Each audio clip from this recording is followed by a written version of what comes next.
नमस्ते साथीहरू, आजको भिडियोमा हामी सिक्नेछौँ बाइनान्समा ट्यालिङ स्टप अर्डर कसरी प्रयोग गर्ने। यो एउटा स्मार्ट स्टप लस हो जसले तपाईको नाफा प्रोटेक्ट गर्छ, घाटा कम गर्छ। यदि तपाईँ ट्रेडिङमा स्मार्ट बन्न चाहनुहुन्छ भने यो फिचर जान्न जरुरी छ। दोस्रो कुरा, तपाईको नाफा अटोमेटिकली प्रोटेक्ट हुन्छ। तेस्रो कुरा, स्विङ ट्रेडिङ वा स्ल्यापिङ दुवैमा एकदम उपयोगी फिचर हो। म लाइभ गरेर देखाउनेवाला छु तपाईहरुलाई, है त। यहाँ एउटा कुनै कोइन छान्छु, सेलमा सिधै गरे। सेलमा अप्सनमा क्लिक गरिसकेपछि अब यहाँनिर मैले अघि नै राखेको छ, यसमा प्राय जस्तो लिमिटमा हुन्छ सबैमा। र यो माथिको लिमिटमा या मार्केटमा जे देखिन्छ लिमिटमा क्लिक गर्नुहोस्। त्यसपछि तपाईले अहिलेको प्राइस यहाँ देख्न सक्नुहुन्छ। यो लिमिटमा यसरी क्लिक गर्नुहोस्। त्यसपछि यहाँ ट्रेलिङ स्टप देखिन्छ। Trailing stop, stop market, stop limit market, यो सँगै यहाँ ट्रेलिङ स्टप भन्ने छ, यसलाई सेट गर्नुहोस्, क्लिक गर्नुहोस्। त्यसपछि तपाईले अब कति पर्सेन्ट राख्ने हो, कति पर्सेन्ट सेट गर्ने हो। तपाईको प्राय जस्तो 2 देखि 3 चाहिँ धेरै मानिन्छ, धेरैले त्यही युज गर्छन्, 2 देखि 3। अब लामो समयको लागि 4-5 पनि ठिकै हुन्छ। जतिको गर्ने हो यहाँ आफैले पनि तपाईले क्लिक गरेर राख्न सक्नुहुन्छ र यहाँ भएको पनि राख्न सक्नुहुन्छ। यहाँ 1 र 2 देखाएको छ, यसमा मैले 2 राखेँ। अनि त्यसपछि यो प्राइस छ अहिले, यो चाहिँ स्टप लिमिट कतिमा पुगेपछि तपाईँ घाटा कतिसम्म जाने, हैन, तपाईको चाहिँ कतिमा राख्नुहुन्छ तपाईले स्टप लिमिट चाहिँ। जस्तो मैले राखेँ 0.4।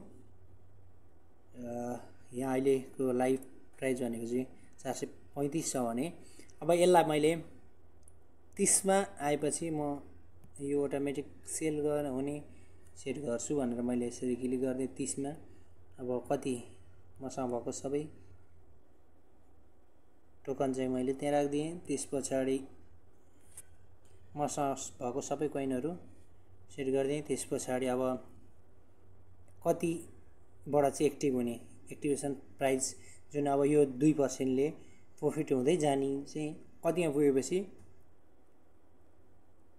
एक्टिभ हुने, त्यो चाहिँ 0.445 मैले 45 राख्दिएँ। अहिले 36 चलिरहेको अनि 45 राख्दिएँ, हैन।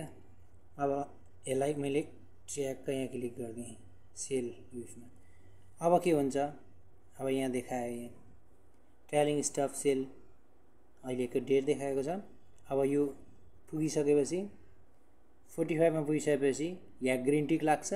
त्यसपछि त्यो भन्दा माथि जति जान्छ त्यही प्राइस भन्दा जति तल आए पनि माथि तल आइसकेपछि माथि गएर जस्तो 55 पुग्यो, अब तल घट्यो, थोरै घट्यो, 2% ले घट्यो, 2% ले घटेपछि अटोमेटिक सेल हुन्छ। जस्तो अब 90 मा पुग्यो, 100 मा पुग्यो। अब यसको प्राइस चाहिँ, हैन, यसको प्राइस चाहिँ माथि गयो धेरै। जस्तो यहाँ हेरौँ हामी, यो प्राइस माथि गयो 590 सम्म पुग्यो भने अब त्योबाट अलिकति तल आएपछि यसको अलिकति तलतिर यहाँतिर आइसकेपछि के हुन्छ,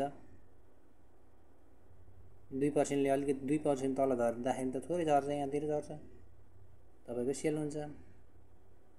त्यसले गर्दा के हुन्छ, अब नाफा सुरक्षित भयो। अझै कम गर्न चाहनुहुन्छ भने 1% राख्दा पनि हुन्छ। यसरी चाहिँ सेट गर्नु सकिन्छ। अर्को कुरा, मैले यो म चाहिँ कुनै फाइनान्सियल